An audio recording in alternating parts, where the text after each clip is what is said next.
Welcome to ABC campus. आज हम conceptual framework for financial reporting का टॉपिक स्टार्ट कर रहे हैं और इसके अंदर हम डिस्कस करेंगे इंट्रोडक्शन एंड रिकग्निशन को। प्रिसाइजली सबसे पहले हम पर्पस डिस्कस करेंगे कॉन्सेप्चुअल फ्रेमवर्क का, इसके कंटेंट्स को ब्रीफली डिस्कस करेंगे, फिर इसका स्टेटस देखेंगे जो कि आईएफआरएस जैसा नहीं है, यानी conceptual framework is different from standards. फिर एलिमेंट्स ऑफ फाइनेंशियल स्टेटमेंट्स को ब्रीफली डिस्कस करेंगे, रिकग्निशन क्राइटेरिया पे बात करेंगे और रिकग्निशन क्राइटेरिया अप्लाई करने से कैसे हमारे एलिमेंट्स एक दूसरे के साथ लिंक हो जाते हैं, इस पॉइंट को भी डिस्कस कर रहे होंगे।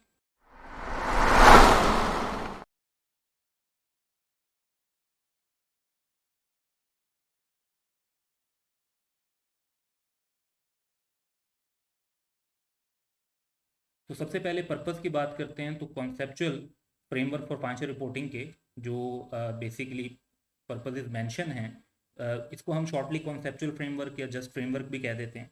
Describe the objective and concept for general purpose financial reporting. अब इसमें जो ऑब्जेक्टिव और कॉन्सेप्ट डिफाइन किए गए हैं तो उसका पर्पस क्या है। पर्पस बेसिकली ये है कि एक तो आईएएसबी इंटरनेशनल अकाउंटिंग स्टैंडर्ड बोर्ड को असिस्ट करना ताकि वो एक कंसिस्टेंट स्टेप्स की बेसिस पर आईएफआरएस डेवलप कर सकें।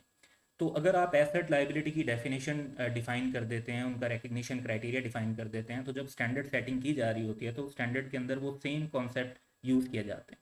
इससे जो स्टैंडर्ड डेवलप होते हैं वो कंसिस्टेंट होते हैं। हाँ, कुछ जगह पे डेविएशन पॉसिबल होती है, लेकिन जो मेन फ्रेमवर्क, जो मेन गाइडलाइन है, वो सेम होने की वजह से कंसिस्टेंसी बड़ी हद तक सिग्निफिकेंटली अचीव रहती है। सेकेंड है to assist preparers to develop consistent accounting policies जहाँ पे कोई स्टैंडर्ड ना हो। अब बाज़ औक़ात ऐसी ट्रांजैक्शन हमें देखनी पड़ती है बिजनेस में, या एक ऐसा इवेंट हो जाता है जिस पर हमें कोई स्पेसिफिक स्टैंडर्ड नहीं मिलता, या एक ऐसा स्टैंडर्ड भी होता है जिसमें हमें दो अकाउंटिंग पॉलिसीज़ की चॉइस अवेलेबल है। तो हमें कौन सी पॉलिसी अप्लाई करनी चाहिए, हमारे बिजनेस पे, हमारी सिचुएशन पे कौन सी पॉलिसी ज़्यादा बेहतर सूट करती है, और जहाँ स्टैंडर्ड नहीं है वहाँ पर हम अकाउंटिंग के लिए क्या देखें। तो उसके लिए जो ये जनरल गाइडलाइन होती है कि एसेट की डेफिनेशन ये है, लाइबिलिटी की डेफिनेशन ये है, इनकम और एक्सपेंस ये होता है, रिकग्निशन के क्राइटेरियाज ये हैं, तो इनको हम अप्लाई करके जो है अकाउंटिंग कर सकते हैं, इवन उस जगह पे भी जहाँ पर हमारे पास रेलिवेंट स्टैंडर्ड ना हो। इसी तरीके से जो फ्रेमवर्क है वो असिस्ट करता है तमाम पार्टीज को to understand and interpret the standard. जो जिस तरह से हम एकेडमिक्स में हैं तो हमें स्टैंडर्ड्स को समझने में मदद मिलती है, इसी तरह रेगुलेटर्स को जो है स्टैंडर्ड्स को समझने में मदद मिलती है, जैसे एससीपी वगैरह है। तो अकाउंटेंट्स, नॉन अकाउंटेंट्स, सब जो स्टैंडर्ड का जो बेस कॉन्सेप्ट है उसको अंडरस्टैंड करने में फ्रेमवर्क हेल्प कर रहा होता है। अब प्रिसाइजली अगर बात करें तो कॉन्सेप्चुअल फ्रेमवर्क कंट्रीब्यूट करता है आईएफआरएस फाउंडेशन और आईएसबी के मिशन को। अच्छा, मिशन वो क्या है? वो मिशन ये है कि ट्रांसपेरेंसी, अकाउंटेबिलिटी और एफिशिएंसी लानी है financial markets around the world में। तो कॉन्सेप्चुअल फ्रेमवर्क इसकी फाउंडेशन कैसे प्रोवाइड करता है? ये कंट्रीब्यूट करता है ट्रांसपेरेंसी को। कैसे? क्योंकि जब एक कंसिस्टेंट वे में स्टैंडर्ड्स बनते हैं तो इंटरनेशनल कंपेरेबिलिटी अचीव होती है, क्वालिटी ऑफ फाइनेंशियल इंफॉर्मेशन अच्छी होती है, जिससे जो मार्केट के इन्वेस्टर्स हैं, यूजर्स हैं, वो सही और इन्फॉर्म डिसीजन मेकिंग कर सकते हैं। फिर इसमें अकाउंटेबिलिटी को स्ट्रेंथन किया जाता है। कैसे? क्योंकि एक इंफॉर्मेशन का गैप होता है बिटवीन प्रोवाइडर ऑफ कैपिटल जैसे इन्वेस्टर, लैंडर्स वगैरह और मैनेजमेंट। तो ऐसी अकाउंटिंग रिपोर्टिंग जो है कॉन्सेप्ट बनाए गए हैं जिससे जो मैनेजमेंट का पर्सपेक्टिव है वो भी आइडिया मिले प्रोवाइडर्स ऑफ कैपिटल को, और प्रोवाइडर्स ऑफ कैपिटल को जो इन्फॉर्मेशन चाहिए लेकिन उनके पास नहीं है, मैनेजमेंट के पास है, वो उनको प्रोवाइड की जाए। इसी तरीके से आईएफआरएस और कॉन्सेप्चुअल फ्रेमवर्क हैं वो रेगुलेटर्स के लिए भी इंफॉर्मेशन का सोर्स है। तो इससे अकाउंटेबिलिटी अचीव होती है जब मैनेजमेंट की गिवन रिपोर्ट को, उसकी गिवन इंफॉर्मेशन को प्रोवाइडर्स ऑफ कैपिटल देखते हैं। फिर ये इकोनॉमिक एफिशिएंसी की तरफ भी कंट्रीब्यूट करता है। जब अक्रॉस द वर्ल्ड एक सिंगल सेट ऑफ स्टैंडर्ड है आईएफआरएस, उसको फॉलो किया जा रहा होगा, एक सेम कॉन्सेप्ट की बेस पर वो बने हुए हैं, दैट इज कॉन्सेप्चुअल फ्रेमवर्क, तो कॉस्ट ऑफ कैपिटल भी कम हो जाएगी। जो इन रिपोर्टिंग कॉस्ट है, अकाउंटिंग डिपार्टमेंट को रन करने की जो कॉस्ट है, ऑपरेशनल कॉस्ट है, वो कंसिडरेबली रिड्यूस हो जाती हैं, खासतौर पर मल्टीनेशनल एंटिटीज़ के लिए। कंटेंट्स की बात करें तो बेसिकली कॉन्सेप्चुअल फ्रेमवर्क जो है वो 8 चैप्टर्स में डिवाइडेड है। चैप्टर 1 है objective of general purpose financial reporting, objective को डिफाइन किया हुआ है। Qualitative characteristics of useful financial information को डिफाइन किया हुआ है, ये अर्लियर स्टडीज में आप लोग कवर करते हैं। फाइनेंशियल स्टेटमेंट्स और रिपोर्टिंग एंटिटी का कॉन्सेप्ट कि फाइनेंशियल स्टेटमेंट्स क्या है, रिपोर्टिंग एंटिटी कौन सी होती है। Elements of financial statement briefly हम यहाँ भी डिस्कस करेंगे, पहले भी हम डिस्कस कर चुके होते हैं। recognition or derecognition, measurement, presentation and disclosure, और concept of capital and capital maintenance। तो ये 8 चैप्टर्स हैं जो अभी हमारा सिलेबस है उसके अंदर हम जो फोकस कर रहे हैं वो बेसिकली इन 3 एरियाज पे कर रहे हैं।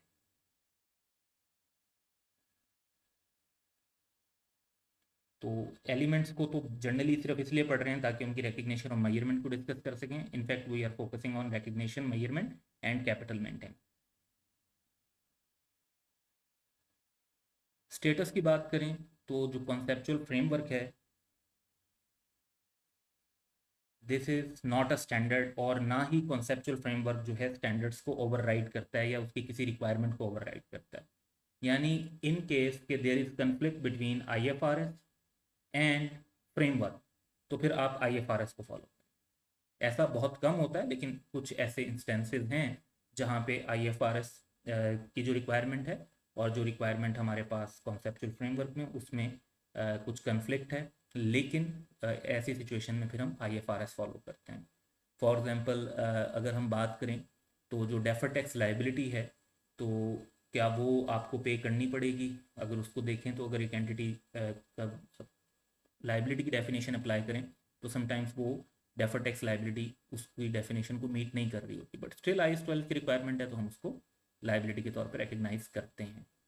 इसी तरह से ये भी साथ ही एक पॉइंट ध्यान में रखना है जो हमने पहले पढ़ा हुआ होता है कि IFRS और हमारे जो कॉर्पोरेट लॉज हैं उनमें अगर कोई कंफ्लिक्ट होगा तो हम अपने कॉर्पोरेट लॉज को फॉलो कर रहे होंगे। लॉ की अथॉरिटी पहले नंबर पे, फिर IFRS की, और फिर फ्रेमवर्क की। एलिमेंट्स ऑफ फाइनेंशियल स्टेटमेंट्स की बात करते हैं तो एलिमेंट ऑफ फाइनेंशियल स्टेटमेंट्स जो डिफाइन किए गए हैं वो एक तो हैं एसेट, लाइबिलिटी एंड इक्विटी, जो कि एंटिटी की फाइनेंशियल पोजीशन से रिलेट करते हैं। दूसरे नंबर पे हैं इनकम और एक्सपेंसेस, जो उसकी फाइनेंशियल परफॉर्मेंस से रिलेट करते हैं। ये एलिमेंट्स जो हैं वो इकोनॉमिक रिसोर्सेज यानी एसेट्स, क्लेम्स यानी लाइबिलिटीज़, और changes in economic resources and claims यानी एसेट और लाइबिलिटीज़ में जो चेंजेस आ रहे होते हैं उनके साथ लिंक्ड होते हैं। तो इसके ऊपर एक टेबल गिवन है कॉन्सेप्चुअल फ्रेमवर्क के अंदर। हम डायरेक्टली वो टेबल फोकस कर लेते हैं क्योंकि उसमें सारी चीज़ें हमें स्ट्रेट फॉरवर्ड और समराइज फॉर्म में मिल जाती हैं। तो ये टेबल है, इसमें सबसे पहले इकोनॉमिक रिसोर्स जो है बताया गया है। और इकोनॉमिक रिसोर्स किसे कहते हैं? एसेट को। एसेट की डेफिनेशन है a present economic resource controlled by the entity as a result of past event. यानी हमारे पास एग्जिस्टिंग इकोनॉमिक रिसोर्स होना चाहिए और वो हमारे कंट्रोल में होना चाहिए as a result of past event. अब इकोनॉमिक रिसोर्स क्या होता है? ऐसा राइट होता है जिसमें पोटेंशियल हो कि उससे इकोनॉमिक बेनिफिट्स आ जाएं।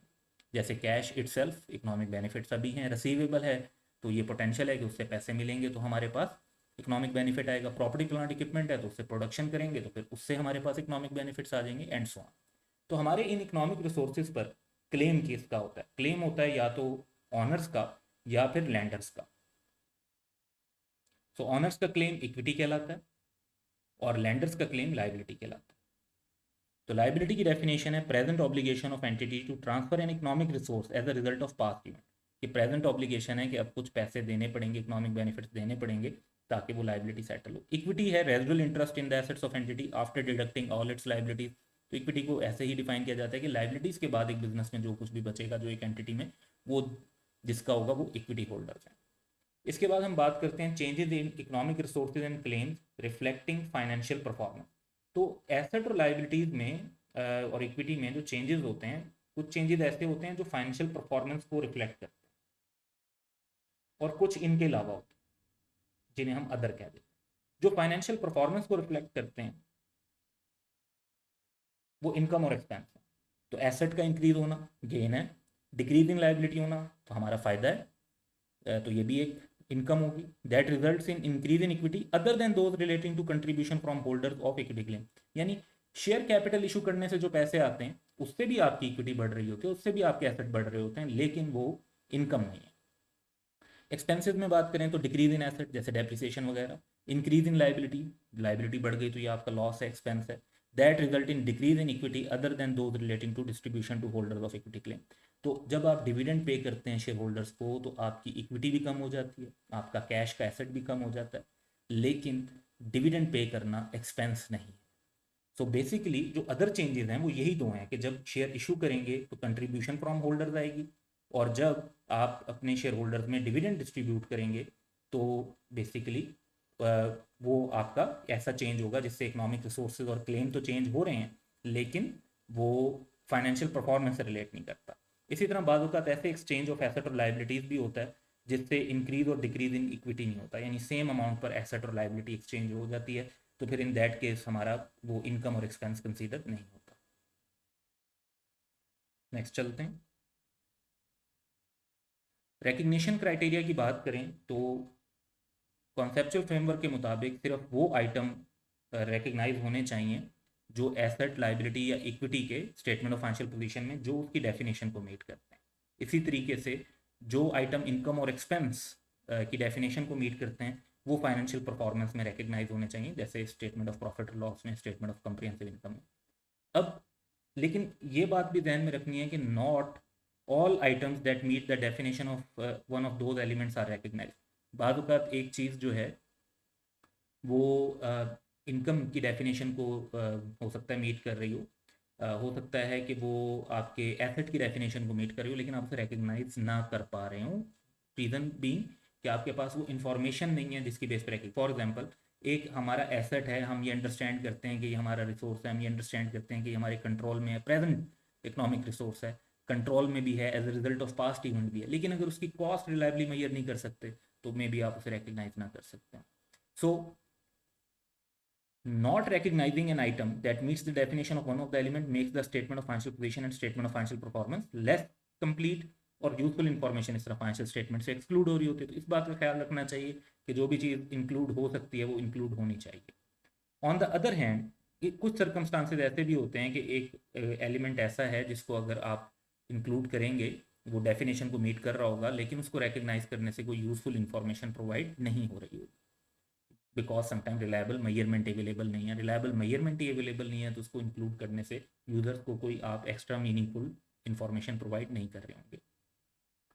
तो इसमें जो एक जनरल क्राइटेरिया रिकग्निशन का है, वैसे तो हर स्टैंडर्ड के अंदर रिकग्निशन क्राइटेरिया डिस्कस हुआ होता है, जैसे प्रॉपर्टी प्लांट इक्विपमेंट में है कि इकोनॉमिक बेनिफिट्स का फ्लो प्रोबेबल होना चाहिए और कॉस्ट रिलायबली मेजर हो जाए एंड सो ऑन। तो जो जनरल क्राइटेरिया है वो ये है कि एन एसेट और liability is recognized only if recognition of that asset और लाइबिलिटी और उससे जो रिलेटेड इनकम एक्सपेंस हैं या इक्विटी में चेंज है वो यूजर को फाइनेंशियल स्टेटमेंट को वो इन्फॉर्मेशन प्रोवाइड करे जो यूजफुल हो। और यूजफुल का मतलब क्या है कि वो इन्फॉर्मेशन रेलिवेंट होनी चाहिए उस एसेट लाइबिलिटी इनकम एक्सपेंस या चेंज इन इक्विटी से रिलेटेड। अब इन्फॉर्मेशन कब रेलिवेंट होती है? जब वो यूजर्स की इकोनॉमिक डिसीजन मेकिंग को अफेक्ट कर सके। इसी तरह वो इन्फॉर्मेशन फेथफुली रिप्रेजेंट होनी चाहिए एसेट लाइबिलिटी या इनकम एक्सपेंस से रिलेटेड। फेथफुली रिप्रेजेंट का क्या मतलब होता है कि इन्फॉर्मेशन कंप्लीट होनी चाहिए, फ्री फ्रॉम बायस होनी चाहिए, रिलायबल होनी चाहिए और सब्सटेंस को रिप्रेजेंट कर रही हो, जस्ट इकोनॉमिक फॉर्म को रिप्रेजेंट ना कर रही हो। तो ये कॉन्सेप्ट आपने रिकग्निशन क्राइटेरिया में अप्लाई करना है। How recognition links the element, इस पर एक बड़ा अच्छा डायग्राम गिवन है फ्रेमवर्क के अंदर। तो स्टेटमेंट ऑफ फाइनेंशियल पोजीशन में हम एसेट लाइबिलिटीज और इक्विटी को रिकॉर्ड करते हैं। फिर स्टेटमेंट ऑफ फाइनेंशियल परफॉर्मेंस में जैसे स्टेटमेंट ऑफ कंप्रीहेंसिव इनकम है उसमें इनकम और एक्सपेंस रिकॉर्ड करते हैं। और फिर हमारी कुछ और इक्विटी की चेंजेस होती हैं जैसे शेयर इशू और डिविडेंड वगैरह। इससे हमारे पास जो एसेट और लाइबिलिटी और इक्विटी आ जाते हैं ईयर एंड के। सो बेसिकली आप opening statement of financial position से स्टार्ट करते हैं, उसमें इनकम और एक्सपेंस आते हैं, प्रॉफिट और loss, other changes in equity आते हैं और आपके पास क्लोजिंग एसेट लाइबिलिटी और इक्विटी की वैल्यू आ जाती है। तो basically year two year statement of financial position जो होती है वो ओपनिंग से लेकर क्लोजिंग तक चेंज हो रही होती है because of income and expenses and share issue and dividends. तो अगर आप नोटिस करें तो एसेट लाइबिलिटीज और इक्विटी के अंदर जो चेंजेस हैं वो किस वजह से आ रहे हैं? वो इनकम एक्सपेंस और डिविडेंड और शेयर इशू की वजह से आ रहे हैं। तो यही जो भी एसेट और लाइबिलिटी का चेंज हो रहा होता है वो यहीं पे रिकॉर्ड हो रहा होता है। हाँ, बाद औक़ात ऐसी चीज़ें भी हैं जो सेम अमाउंट का एसेट और लाइबिलिटी का इम्पैक्ट आ रहा होता है तो वो फिर इनकम एक्सपेंस में नहीं होती। फॉर एग्जांपल, जब हम अपने क्रेडिटर को पेमेंट करते हैं तो हमारी लाइबिलिटी भी कम हो जाती है और हमारा एसेट भी कम हो जाता है, नेट इक्विटी पे कोई फ़र्क नहीं पड़ता। तो ये ट्रांजैक्शन जो है वो प्रॉफिट और लॉस में भी रिफ्लेक्ट नहीं हो रही थी कि पेमेंट टू क्रेडिटर जो है वो उसके अंदर कोई गेन लॉस नहीं है। तो इसके अलावा जो आइटम्स होते हैं वो स्टेटमेंट ऑफ फाइनेंशियल परफॉर्मेंस, और जैसे हमारे पास कंप्रिहेंसिव इनकम है और कंट्रीब्यूशन और डिस्ट्रीब्यूशन यानी शेयर इशू एंड डिविडेंड, इनसे रिफ्लेक्ट हो रही होती है।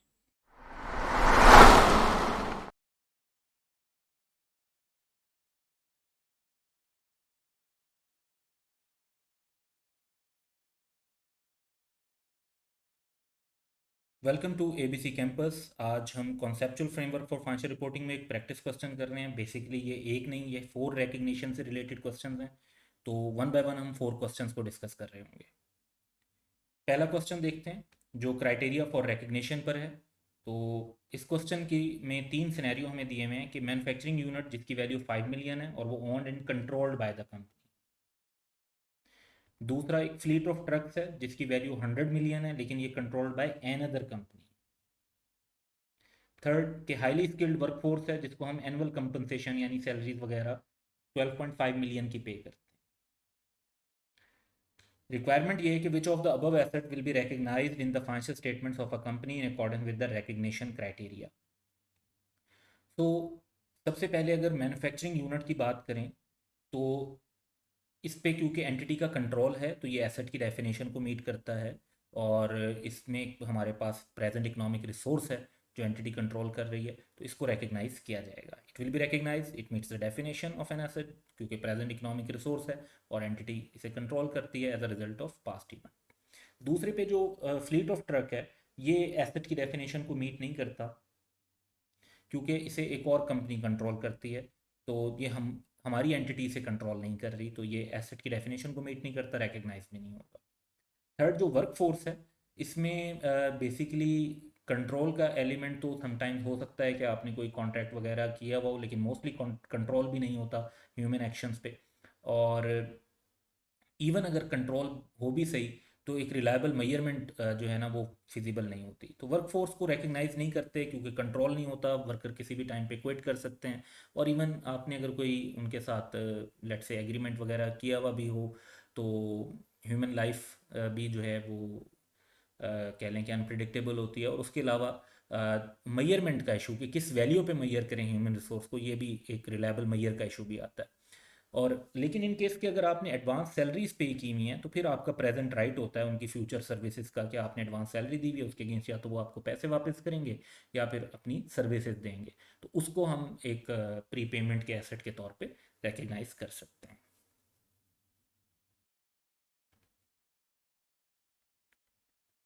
सेकेंड क्वेश्चन देखते हैं जो कि recognition of elements of financial statement पर फोकस करता है।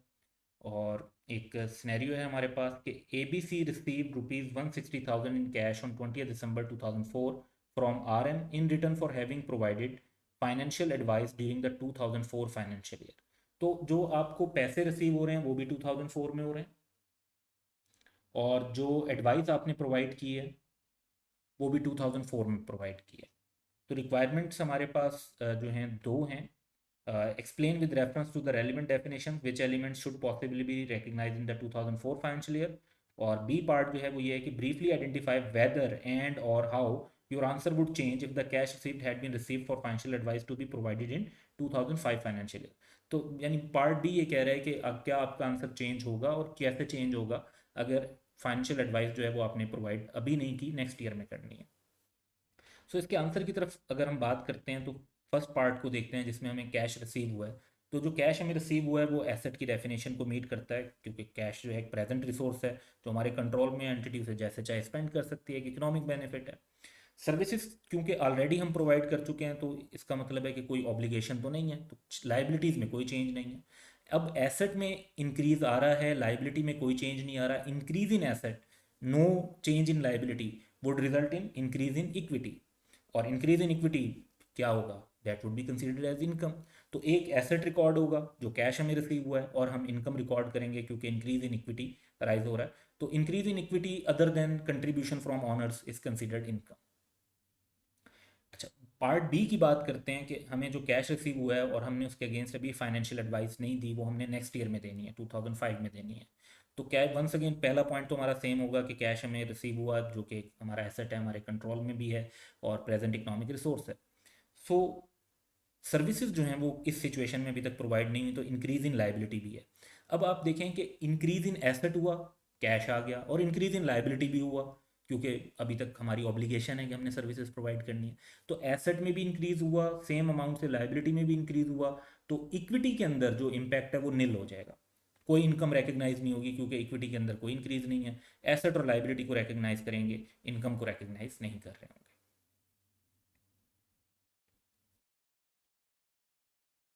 थर्ड क्वेश्चन हम देखते हैं, जिसमें हम recognition of assets and expenses को फोकस करेंगे। सो सिनेरियोज अपने सामने रख लेते हैं और फिर वन बाय वन डिस्कस करेंगे।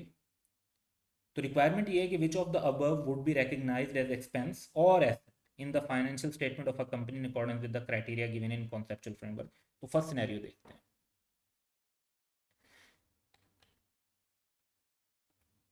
An amount paid to landlord totaling rupees 120,000 on 1st January 2012 against the rent for the year ended 31st December 2012। तो आपने जनवरी को पेमेंट किया दिसंबर तक की, और year end of the entity is 30 जून। तो ईयर एंड 30 जून पे पोजीशन क्या है? अब 30 जून तक हाफ ईयर गुजर चुका है और हाफ ईयर अभी बाकी है। तो एक तो आपका एसेट में इंक्रीज हो रहा है, जो एडवांस रेंट है वो फ्यूचर बेनिफिट है, 60,000 से आपका एसेट में इंक्रीज हो रहा है। और आपके एसेट में डिक्रीज भी हो रहा है, कैश 120,000 का आपके पास से चला गया इस पीरियड में 30 जून तक। तो ओवरऑल अगर आप देखें तो आपकी जो है नेट डिक्रीज है इक्विटी में 60,000 का, कि 120,000 से एसेट कम हुए, 60,000 से एडवांस रेंट का एसेट बढ़ गया, तो नेट 60,000 से जो इक्विटी डिक्रीज हुई वो आपका रेंट एक्सपेंस कंसीडर होगा। पार्ट बी देखते हैं। An expenditure incurred on repairs and maintenance of plant amounting rupees 300,000। तो ऑब्वियसली जब आपने कैश पे किया तो कैश वाला एसेट आपका डिक्रीज हो गया।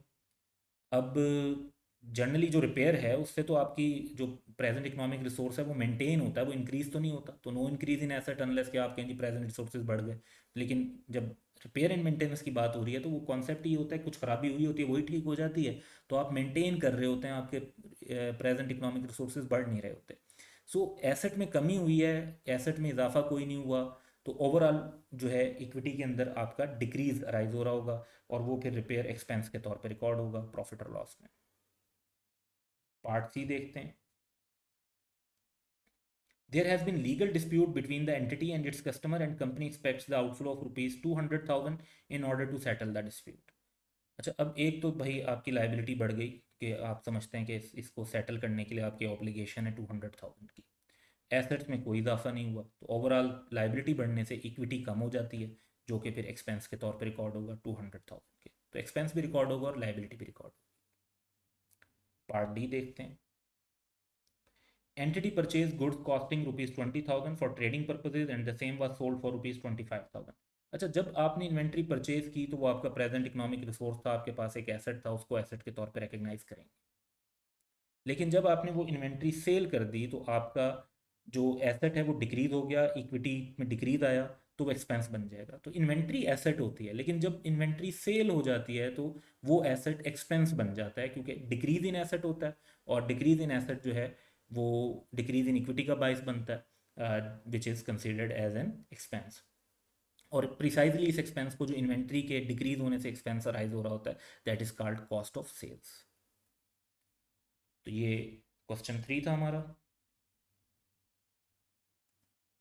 क्वेश्चन 4 देखते हैं, जिसका फोकस लाइबिलिटी और इनकम की रिकग्निशन पर है। तो 3 सिनेरियो हैं इसमें हमारे पास, और रिक्वायरमेंट ये है कि which of the above would be recognised as income and और liability in the financial statement of a company in accordance with the criteria given in conceptual framework. तो सबसे पहले हम बात करते हैं पार्ट ए की। Advance receive from customer amounting ₹50,000 against the goods to be delivered after 6 month. यानी customer से पैसे ले लिए हैं, लेकिन अभी गुड्स डिलीवर नहीं की। तो क्या हम इनकम रिकॉर्ड कर सकते हैं, तो या लाइबिलिटी क्या रिकॉर्ड करेंगे? पहली बात तो ये कि जब हमें पैसे रिसीव हुए तो एसेट में इंक्रीज़ हो गया, लेकिन अभी हमारी ऑब्लिगेशन है डिलीवर करने की, तो लाइबिलिटी में भी इंक्रीज़ हो गया, तो लाइबिलिटी रिकॉर्ड हो जाएगी। लेकिन जितने से एसेट में इंक्रीज़ हुआ उतने से लाइबिलिटी में इंक्रीज़ हुआ, तो इक्विटी के अंदर तो कोई इंक्रीज़ नहीं है, इसलिए कोई इनकम रिकॉर्ड नहीं होगी। पार्ट बी देखते हैं। Services provided to ABC and co on credit amounting ₹30,000।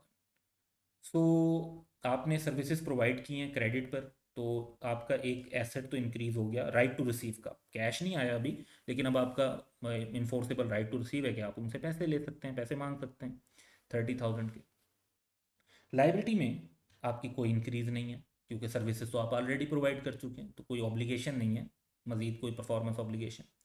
अब एसेट में इजाफा हुआ है, लाइबिलिटी में इजाफा नहीं हुआ, तो ये इक्विटी के अंदर नेट इंक्रीज होगा, जो कि फिर इनकम के तौर पर रिकॉर्ड होगा। इसलिए हम इसकी एंट्री भी क्या डालते हैं, रिसीवेबल डेबिट और इनकम क्रेडिट।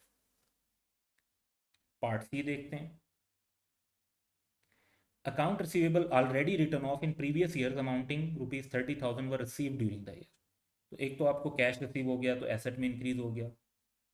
एसेट में डिक्रीज कोई नहीं हुआ, क्योंकि जो रिसीवेबल था वो तो ऑलरेडी रिटर्न ऑफ था, आप अब आपको उसे डिक्रीज करने की ज़रूरत नहीं है, पैसे मिलते हैं।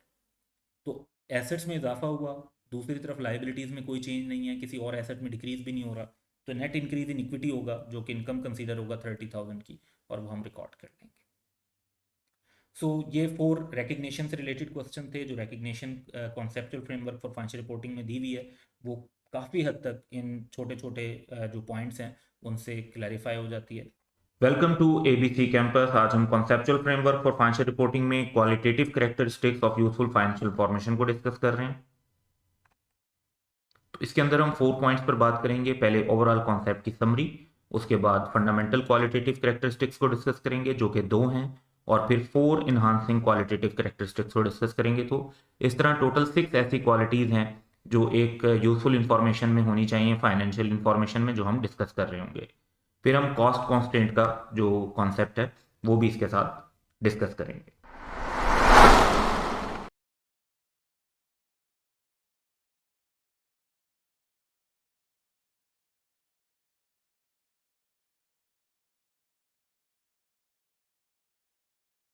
तो सबसे पहले जो क्वालिटेटिव कैरेक्टरिस्टिक्स हैं, इनका मतलब क्या है। तो एक तो नाम से पता चल रहा है कि ये वो कैरेक्टरिस्टिक्स हैं जो क्वालिटी वाइज होनी चाहिए, जो एक फाइनेंशियल इंफॉर्मेशन को यूजर्स के लिए यूजफुल बनाती। तो वो एट्रीब्यूट्स जो अगर एक फाइनेंशियल इंफॉर्मेशन में हो, तो वो फाइनेंशियल इंफॉर्मेशन यूजर्स के लिए यूजफुल बन जाती है। इसकी 2 कैटेगरीज जो हैं वो फ्रेमवर्क के अंदर दे दी गई हैं। एक को फंडामेंटल कैरेक्टरिस्टिक्स कहा गया है, यानी, और वो है रेलिवेंस और फेथफुल रिप्रेजेंटेशन। अगर ये 2 एट्रीब्यूट ना हो किसी इंफॉर्मेशन में, तो वो इंफॉर्मेशन यूजफुल ही नहीं हो सकती। भाई, अगर आपको जो इंफॉर्मेशन मिल रही है वो आपके मैटर से रेलिवेंट ही नहीं है, या जो बात बताई गई है वो बताई ही ठीक नहीं गई, फेथफुल रिप्रेजेंटेशन को ट्रू एंड फेयर व्यू भी कहते हैं। तो अगर आपको एक बात बताई ही गलत गई है, तो वो इन्फॉर्मेशन चाहे रेलिवेंट ही क्यों ना हो, जब वो है ही गलत, तो वो आपके लिए फायदेमंद कैसे हो सकती है। तो ये 2 कैरेक्टरिस्टिक तो होना लाजमी है, इसके बगैर तो क्वालिटी हो ही नहीं सकती, यानी क्वालिटी स्टार्ट ही यहां से होती है। फिर है इनहांसिंग क्वालिटेटिव कैरेक्टरिस्टिक, जो कि comparability, verifiability, timeliness and understandability है।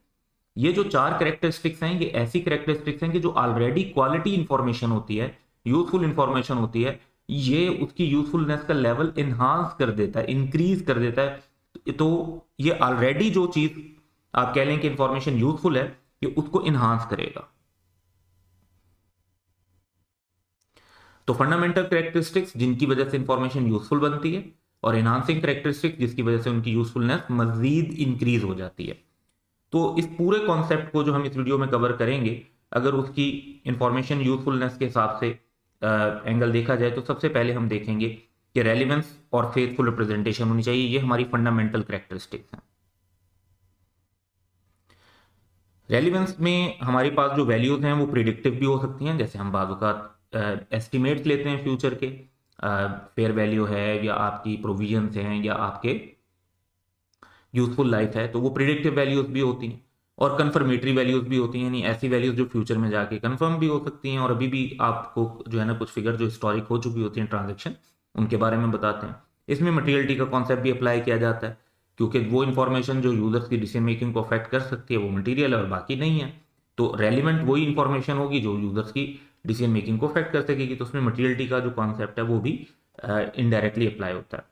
फेथफुल रिप्रेजेंटेशन जो है वो तब अचीव होती है जब हमारी इंफॉर्मेशन कंप्लीट हो, न्यूट्रल हो, यानी फ्री फ्रॉम बायस हो, हमारा कोई जाती उसमें तासुब जो है सोच का एज अ पर्सन वो शामिल ना हो, और फ्री फ्रॉम एरर हो। जितनी ज़्यादा एक्यूरेट होगी उतनी ज़्यादा फेथफुल रिप्रेजेंटेशन होगी। और जब ये सारी क्राइटेरिया हो जाते हैं तो 4 ऐसे क्राइटेरियाज हैं, कैरेक्टरिस्टिक्स हैं जो फर्दर इन्हांस कर देती हैं यूजफुलनेस को: कंपेरेबिलिटी, वेरीफाइबिलिटी, टाइमलीनेस और अंडरस्टैंडेबिलिटी। इसमें कंपेरेबिलिटी और कंसिस्टेंसी एग्जैक्टली सेम कॉन्सेप्ट नहीं है, लेकिन कंसिस्टेंसी और बहुत सारे टूल्स के साथ एक मेजर टूल है जिसके थ्रू हम कंपेरेबिलिटी अचीव करते हैं। तो consistency also leads to comparability, but obviously comparability जरा ब्रॉड कॉन्सेप्ट है और कंसिस्टेंसी जो है वो उसमें से एक स्पेसिफिक पर्सपेक्टिव है जिसको हम आगे जाके डिटेल में सबको डिस्कस करेंगे। तो वन बाय वन हम पहले जो है फंडामेंटल कैरेक्टरिस्टिक्स को अब डिस्कस करेंगे और उसके बाद इनहांसिंग कैरेक्टरिस्टिक्स को डिस्कस करते हैं। तो फंडामेंटल क्वालिटेटिव कैरेक्टरिस्टिक्स में पहली कैरेक्टरिस्टिक्स है रेलिवेंस की। तो इंफॉर्मेशन, फाइनेंशियल इंफॉर्मेशन तब रेलिवेंट होती है जब वो हमारी डिसीजन में कोई डिफरेंस क्रिएट कर सके। यानी अगर वो इंफॉर्मेशन ना होती तो हमारा डिसीजन डिफरेंट होता और उस इंफॉर्मेशन के होने की वजह से हमारा जो डिसीजन है वो डिफरेंट होगा। तो ये बेसिकली इसका मतलब है कि वो इंफॉर्मेशन रेलिवेंट है। क्योंकि अगर हम कहते हैं कि एक इंफॉर्मेशन के होने या ना होने से डिसीजन पर कोई फर्क नहीं पड़ सकता था, तो इन दैट केस वो इंफॉर्मेशन रेलिवेंट नहीं होगी। अब इंफॉर्मेशन जो है वो कब समझा जाएगा कि वो डिसीजन में डिफरेंस मेक कर सकती है? तो information is capable of making a difference in decisions अगर उसकी प्रिडिक्टिव वैल्यू हो, कंफर्मेटरी वैल्यू हो या दोनों हो। यानी उसमें कोई आप कहते हैं कि उसकी वजह से फ्यूचर को प्रिडिक्ट किया जा सकता है या पास्ट के जो एक्शन हैं उनको कंफर्म किया जा सकता है या इन दोनों मैटर्स को उससे कवर किया जा सकता है। तो इससे हमें डिसीजन मेकिंग के अंदर जो इम्पैक्ट उसका आ जाता है। अच्छा, इंफॉर्मेशन जरूरी नहीं है कि इस्तेमाल की जाए तो तभी हम उसे कहें कि उसका डिसीजन मेकिंग पर फर्क पड़ता है। बाज़ कुछ यूजर जो हैं वो एडवांटेज नहीं लेते इंफॉर्मेशन का, या कुछ यूजर्स के पास वो इंफॉर्मेशन ऑलरेडी किसी और सोर्स से अवेलेबल होती है, स्टिल वो इंफॉर्मेशन रेलिवेंट कंसीडर होगी। सो यहाँ पर पॉइंट है कि इंफॉर्मेशन में be capable of making a difference decision even if some users उसका एडवांटेज नहीं ले रहे या उनके पास ऑलरेडी वो इंफॉर्मेशन किसी और सोर्स से मौजूद थी। अब जो रेलिवेंस ऑफ इंफॉर्मेशन है ये मटीरियलिटी से इफेक्ट होती है। मटीरियल कब होती है इंफॉर्मेशन? अगर उसको ओमिट या मिसस्टेट करने से यूजर्स की डिसीजन इन्फ्लुएंस हो। तो जो उस financial information specific reporting entity के बारे में मौजूद है और उसकी बेस पर यूजर्स डिसीजंस कर रहे हैं, अगर उसके ओमिशन और मिसस्टेटमेंट से डिसीजन मेकिंग इन्फ्लुएंस होगी तो वो रेलिवेंट इंफॉर्मेशन होगी। तो ये 4 पॉइंट इंफॉर्मेशन की रेलिवेंस के लिए जरूरी है। अगर इंफॉर्मेशन रेलिवेंट नहीं है तो वो यूजफुल नहीं हो सकती। ये स्ट्रेट फॉरवर्ड पॉइंट है। दूसरी फंडामेंटल कैरेक्टरिस्टिक हमारे पास है कि इंफॉर्मेशन को फेथफुली रिप्रेजेंट करना चाहिए, यानी उसका ट्रू एंड फेयर व्यू होना चाहिए। फाइनेंशियल रिपोर्ट्स में इकोनॉमिक फिनोमेना को हम वर्ड्स और नंबर में प्रेजेंट करते हैं। जैसे हम बताते हैं कि प्रॉपर्टी प्लांट इक्विपमेंट और आगे उसकी अमाउंट बताते हैं, इन्वेंट्री आगे उसकी अमाउंट बताते हैं, नॉन करंट लाइबिलिटीज और आगे उसकी अमाउंट बताते हैं। तो इन्फॉर्मेशन के यूजफुल होने के लिए ये जरूरी है कि वो रेलिवेंट फिनोमेना को रिप्रेजेंट करें फेथफुली। ना सिर्फ ये कि जी आप इंफॉर्मेशन दें, वो इंफॉर्मेशन फेथफुली होनी चाहिए, यानी मिसलीडिंग नहीं होनी चाहिए। उस इंफॉर्मेशन का सब्सटेंस को फोकस करना चाहिए। अब होता यह है कि हम कह सकते हैं कि मेजॉरिटी और बल्कि सिग्निफिकेंट नंबर ऑफ ट्रांजैक्शन में जो ट्रांजैक्शन का सब्सटेंस होता है, जो उसका इकोनॉमिक फिनोमेना होता है और जो उसकी लीगल फॉर्म होती है वो सेम होती है। लेकिन हमें केयरफुल रहना चाहिए जहां पर ये केस ना हो, यानी जहां पर हमें ऐसा लगे कि जो सब्सटेंस है वो डिफरेंट है और फॉर्म जो है वो डिफरेंट है, तो वहां पे हमें सब्सटेंस को फोकस करना है। तो ये एक चीज जो है केयरफुल रहने वाली है कि फेथफुल रिप्रेजेंटेशन के लिए सब्सटेंस और लीगल फॉर्म में डिफरेंस को अंडरस्टैंड करना चाहिए और जब डिफरेंस हो तो फिर उसमें सब्सटेंस के मुताबिक इसको प्रेजेंट करना चाहिए। अब अगर हम चाहते हैं कि एक परफेक्टली फेथफुल रिप्रेजेंटेशन दी जाए तो उसके लिए इंफॉर्मेशन का 3 कैरेक्टरिस्टिक्स उसमें होना जरूरी है। कंप्लीट होनी चाहिए, यानी जितनी भी ट्रांजेक्शन हुई हैं शामिल होनी चाहिए। न्यूट्रल होना चाहिए। न्यूट्रल का मतलब ये है कि आपका बायस शामिल ना हो कि आप चाह रहे हैं कि प्रॉफिट ज्यादा शो हो या लॉस ज्यादा शो हो, ये इस तरफ नहीं होना चाहिए। जो एक्चुअल सिचुएशन है वो दिखानी चाहिए। एक्चुअल सिचुएशन अगर अच्छी है, पॉजिटिव है, तो वो पॉजिटिव नजर आनी चाहिए और अगर एक्चुअल सिचुएशन में लॉसेज हो रहे हैं तो लॉसेज ही नजर आने चाहिए और फ्री फ्रॉम एरर होनी चाहिए। अब जानबूझ के बाजुकात कुछ एरर रह जाते हैं, बाजुकात जजमेंट्स इन्वॉल्व होती हैं, तो न्यूट्रल रहना पॉसिबल नहीं होता। तो इवन फ्रेमवर्क के अंदर ये सेंटेंस है कि परफेक्शन सेल्डम है अगर अचीवेबल है भी सही। और वैसे तो हम कहते हैं कि परफेक्शन शायद अचीवेबल ही नहीं है, लेकिन अगर अचीवेबल भी है तो बहुत ही कम पॉसिबल है। तो ऐसे में जो हमारा ऑब्जेक्टिव होता है वो ये होता है कि मैक्सिमम एक्सटेंट तक हम इसको करें। फॉर एग्जाम्पल हम कहते हैं कि एक इन्फॉर्मेशन है जिसमें एग्जैक्ट 100% अमाउंट एक्यूरेसी से फाइंड आउट नहीं हो सकती, तो रिलायबल एक्यूरेसी के साथ फाइंड आउट हो जाए, that would be enough as well. हम कहते हैं कि एक चीज़ है जिसमें 100% न्यूट्रल नहीं हुआ जा सकता क्योंकि मैनेजमेंट की जजमेंट और जो ओपिनियन है वो उसको अफेक्ट करेगी, तो वो ठीक है, जहां पर हो सकता है न्यूट्रल वहां पे न्यूट्रल रहा जाए और जहां पे नहीं पॉसिबल तो वो एक अलग बात है। तो मैक्सिमम एक्सटेंट तक जो है हम फेथफुल रिप्रेजेंटेशन को फॉलो करने की कोशिश करते हैं। इनहांसिंग क्वालिटेटिव कैरेक्टरिस्टिक्स, यानी वो कैरेक्टरिस्टिक्स जो अगर इंफॉर्मेशन ऑलरेडी यूजफुल है तो उसकी यूजफुलनेस को मजीद इन्हांस कर देती हैं, इंक्रीज कर देती हैं। तो इसमें सबसे पहली हमारे पास है कंपेरेबिलिटी। अब कंपेरेबिलिटी का बेसिक कॉन्सेप्ट ये होता है कि जब कंपेरेबल इंफॉर्मेशन यूजर्स को प्रोवाइड की जाती है तो वो दो डिफरेंट सेट ऑफ इंफॉर्मेशन के दरमियान सिमिलैरिटीज और डिफरेंसेस इनको आइडेंटिफाई कर सकते हैं। और ये डिसीजन मेकिंग के लिए एक बड़ी इंपॉर्टेंट चीज है कि आप देखते हैं कि दो जो ऑप्शंस आपके पास हैं उसमें क्या क्या चीज सिमिलर है और क्या क्या चीज डिफरेंट है, ताकि उस बेसिस पर आप अपने डिसीजन कर सकें। और इंफॉर्मेशन ज्यादा यूजफुल हो जाती है जब वो ज्यादा कंपेरेबल होती है। अच्छा, कंपेरिजन एक एंटिटी का अपनी ही पास्ट परफॉर्मेंस के साथ भी हो सकता है कि हम एक एंटिटी का ये देखते हैं कि जी अच्छा करंट ईयर की वैल्यूज ये हैं और लास्ट ईयर की सिचुएशन क्या थी, उसके साथ कंपेयर करते हैं और फिर एक देखते हैं कि भाई ये सही डायरेक्शन में जा रही है या नहीं। या दूसरा ये होता है कि हम एक एंटिटी की परफॉर्मेंस को किसी दूसरी एंटिटी की परफॉर्मेंस के साथ कंपेयर करते हैं या इंडस्ट्री की एवरेज के साथ कंपेयर करते हैं और उसमें देखते हैं कि वो इंडस्ट्री के मुकाबले में अच्छा परफॉर्म कर रही है या उसकी निस्बत अभी बुरा परफॉर्म कर रही है। तो इसमें कंपेरेबिलिटी से हमें ये यूजफुल इंफॉर्मेशन मिलती है। जब हम बात करते हैं कंसिस्टेंसी की, तो कंसिस्टेंसी का मतलब होता है कि सेम मेथड सेम आइटम पर अप्लाई होने चाहिए। जैसे अगर आप फाइफो इन्वेंट्री वैल्यूएशन के लिए यूज कर रहे हैं तो आप फाइफो यूज करते रहे सेम इन्वेंट्री के लिए।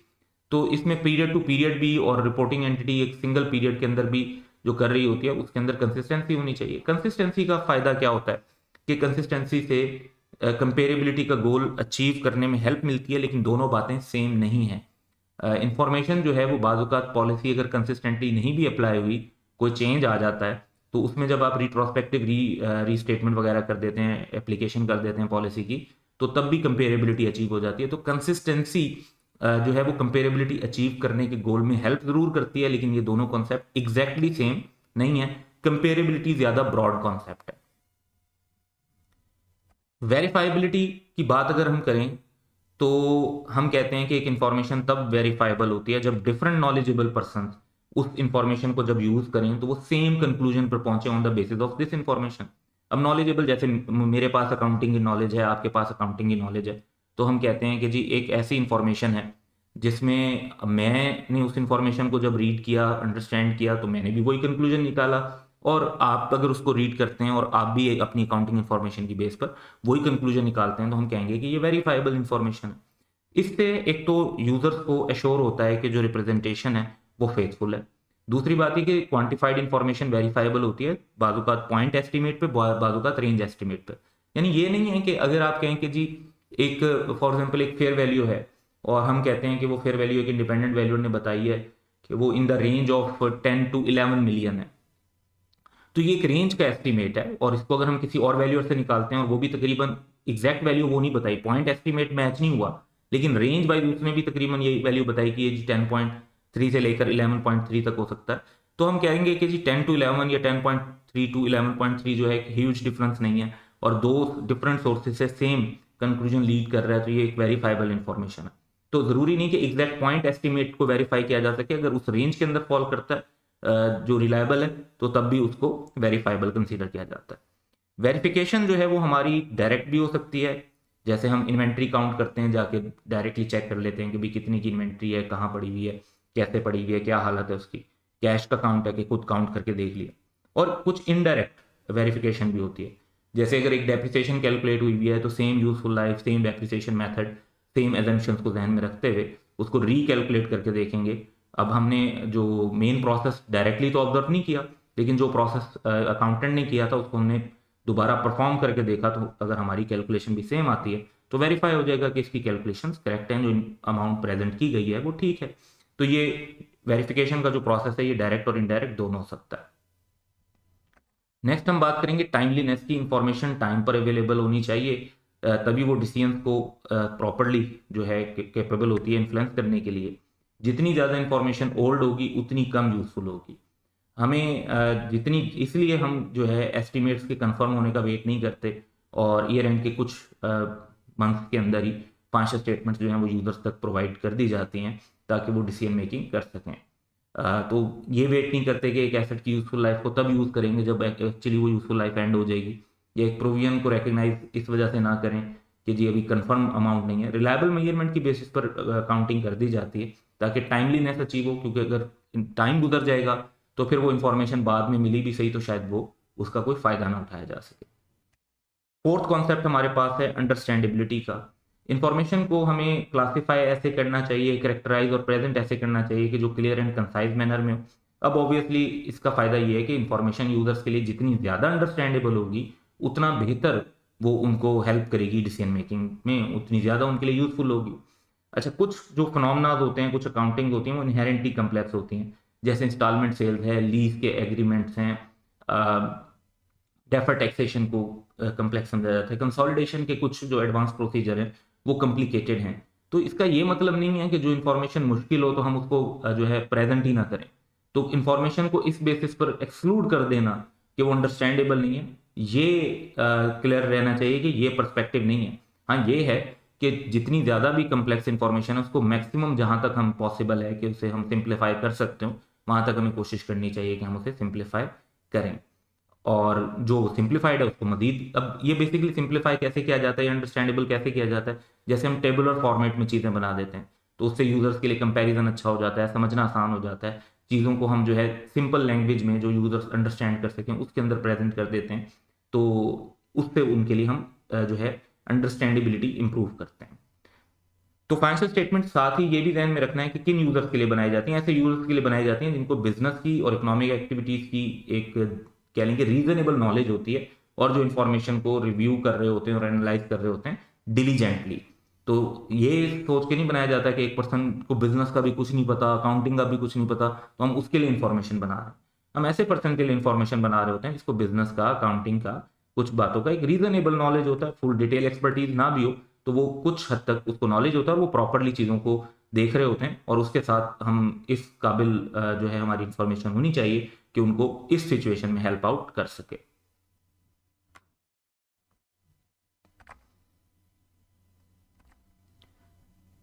कॉस्ट कॉन्स्टेंट का कॉन्सेप्ट ये है कि जो जब भी इंफॉर्मेशन कोई प्रोवाइड की जाती है तो उस पर टाइम लगता है, टाइम लगता है तो पैसे भी लगते हैं, ह्यूमन रिसोर्स इन्वॉल्व होता है, टेक्नोलॉजी का रिसोर्स इन्वॉल्व होता है, तो इस सब में हमारी कॉस्ट लग रही होती है। और एक ऐसा परवेसिव कॉन्स्टेंट है कि हम जो इन्फॉर्मेशन फाइनेंशियल रिपोर्टिंग में प्रोवाइड कर सकते हैं, हम हर इन्फॉर्मेशन नहीं प्रोवाइड कर सकते, उसकी सर्टन कॉस्ट है। तो जब फाइनेंशियल इंफॉर्मेशन रिपोर्ट की जाती हैं तो उसमें कॉस्ट लगती हैं। अब ये ज़रूरी है कि जो कॉस्ट हैं वो जस्टिफाइड हों बाय द बेनिफिट्स। अब इसका मतलब ये हुआ कि जो फाइनेंशियल इंफॉर्मेशन से बेनिफिट्स मिलने हों वो कॉस्ट से ज़्यादा होने चाहिए। अगर आप एक चीज़ पर कॉस्ट लगा रहे हैं 1 मिलियन की, तो उससे जो इन्फॉर्मेशन हासिल हो रही है उसका इम्पैक्ट जो है वो बेनिफिट्स के अंदर 1 मिलियन से ज़्यादा ही होना चाहिए, तभी फ़ायदा है उस इन्फॉर्मेशन को डेवलप करने का, वरना तो इन्फॉर्मेशन डेवलप करके उल्टा हम नुकसान में रहेंगे। तो अगर कहीं पर ये नज़र आता है कि जो एक इन्फॉर्मेशन है वो उसकी कॉस्ट ज़्यादा है और बेनिफिट उससे कम होगा, तो ऐसी इन्फॉर्मेशन प्रोवाइड नहीं करनी चाहिए। तो ये कॉन्सेप्ट स्टैंडर्ड सेटर्स, क्योंकि फ्रेमवर्क की हम बात करें तो फ्रेमवर्क में ये सारे कॉन्सेप्ट स्टैंडर्ड सेटर्स जहन में रखते हैं जो वो स्टैंडर्ड बना रहे होते हैं। तो कोई भी जो डिस्क्लोजर रिक्वायरमेंट रखी जाती है वो ये देख के रखी जाती है कि वो फंडामेंटल क्वालिटेटिव करेक्टरिस्टिक्स को पूरा कर रही हो, वो साथ के साथ इन्हांसिंग करेक्टरिस्टिक्स में भी जितना पॉसिबल है उसको भी कवर कर रही हो, और कॉस्ट कॉन्स्टेंट को भी जहन में रखा जाए। कई जगह पर हमने रिसेंट ईयर्स में देखा कि स्टैंडर्ड सेटर्स ने कुछ जो रिक्वायरमेंट्स थी डिस्क्लोजर्स की वो रिड्यूस भी की, और वो इस वजह से की क्योंकि उसमें एंटिटीज़ को प्रॉब्लम्स आ रहे थे, कॉस्ट ज़्यादा लग रही थी और शायद उतना ज़्यादा उसके एनालिसिस का बेनिफिट प्रैक्टिकली नहीं हो रहा था। तो कई जगह पे जो डिस्क्लोजर रिक्वायरमेंट्स हैं वो रिड्यूस भी की गई क्योंकि उसकी कॉस्ट ज़्यादा थी और बेनिफिट कम थे। तो ये टोटल पर्सपेक्टिव हैं जो हमने क्वालिटेटिव कैरेक्टरिस्टिक्स में डिस्कस करने थे। That's all for today. Have a good day.